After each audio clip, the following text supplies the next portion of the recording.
പിന്നെ രാജി, സ്നേഹം, ലൂപ്പി, ഇന്ന് അർജന്റീന പൊട്ടൻ ഒന്ന് മനസ്സ് വെച്ച് പ്രാർത്ഥിക്കും മോളെ പ്ലീസ് എന്ന് പറയുന്നത്.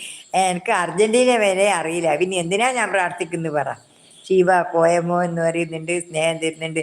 അർജന്റീന പൊട്ടാന്ന് വെച്ചാൽ ഞാനും അറിയുന്നേ ഇല്ല, എനിക്ക് ഏതാണ് ആരാ ഉള്ളു, ആരാ നല്ലത്, ആരാ വെടുക്കുന്ന തന്നെ എനിക്കറിയില്ല, ഞാൻ എങ്ങനെ പ്രാർത്ഥിക്കാനാണ്. ഷീബ പോയമോ എന്ന് പറയുന്നുണ്ട്. പ്രിയ അരുൺ പോയമോ എന്ന് പറയുന്നുണ്ട്, സ്നേഹം തരുന്നുണ്ട്. അഖില ഒരു പാട്ട് പാടിത്തരും. ആ പാട്ട് പാടിത്തരാലോ. ഷീബ പിന്നെ ചിരിക്കുന്നുണ്ട്. ഷീബ ചിരിക്കുന്നുണ്ട്. ഞാൻ എങ്ങനെ അറിയാതെ ഒരാളെ ഞാൻ എങ്ങനെ പ്രാർത്ഥിക്കാനാന്ന് പറ. അല്ല, പ്രാർത്ഥിക്കാനൊരു ഇത് വേണ്ടേ, ഒരു ചാൻസ് വേണ്ടേ, അതാണ്. പ്രാർത്ഥിക്കണമെങ്കിൽ നമുക്കൊരു ചാൻസ് കിട്ടണ്ടേ, അറിയണ്ടേ അതിനെ പറ്റിയിട്ട് എന്തെങ്കിലും. ഒന്നും അറിയില്ല, ഒരു മണ്ണാങ്കട്ടി അറിയില്ല, ആരാണ് അർജന്റീന എന്നും കൂടി അറിയില്ല, കേട്ടിട്ടില്ല, ആദ്യമായിട്ട് കേൾക്കുന്നതാണ്